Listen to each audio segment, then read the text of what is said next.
Berkshire Hathaway, one of the most disciplined capital allocators in modern financial history. And yet, investors are asking a critical question. Why is the company holding such an enormous cash position? Greg Abel, senior executive at Berkshire Hathaway, recently addressed this concern directly. His message was clear: this is not retreat. This is strategy. But is it? Is Berkshire preparing for a major acquisition, or is it struggling to find opportunities in an expensive market?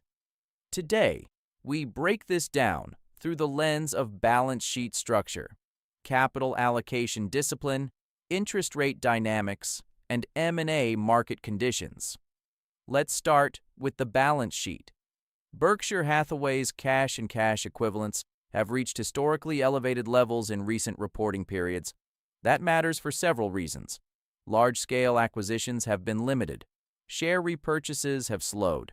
Capital deployment appears selective. This has divided investors into two camps: those who believe opportunities are scarce, those who believe Berkshire is waiting for the right moment. Greg Abel's statement supports the second interpretation. This is not inactivity, it is selective patience. To understand this decision, we need to understand Berkshire's DNA. The company's investment framework has always centered around acquiring businesses below intrinsic value, maintaining a margin of safety, prioritizing durable free cash flow, investing in high-quality management teams. Berkshire does not deploy capital because markets are rising. It deploys capital when valuations justify risk.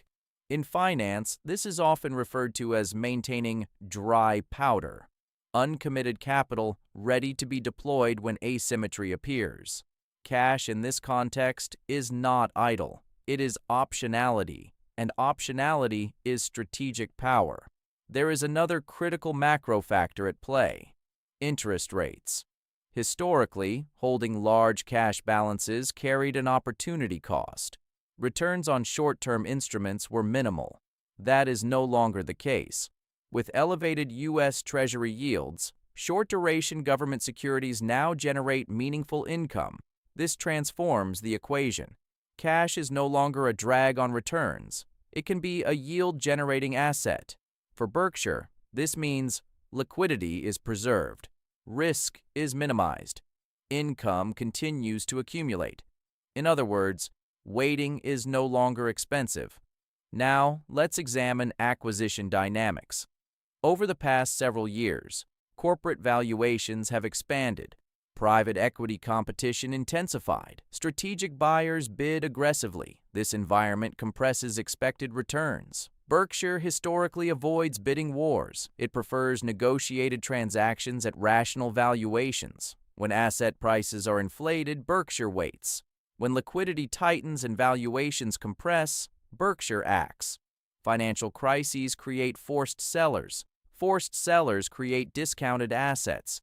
Discounted assets create long-term compounding opportunities. High liquidity in this context is preparation. Greg Abel's remarks carry additional significance. As leadership gradually transitions beyond Warren Buffett, investors want clarity. Will discipline remain intact? Will capital allocation standards change? Abel's message reinforces continuity. No urgency, no speculative expansion, no deviation from intrinsic value principles. This is not merely a financial statement. It is governance signaling. Markets respond not only to numbers, but to consistency. Let's synthesize the analysis. Berkshire Hathaway's elevated cash position represents strategic optionality, financial flexibility, crisis preparedness, disciplined capital allocation.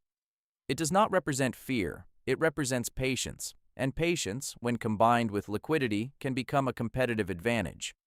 The critical question is not whether Berkshire will deploy capital, it is when. Will it be during heightened volatility, during recessionary contraction, or during an unexpected systemic shock? Timing remains uncertain, but the positioning is intentional. Berkshire is not retreating. It is preparing.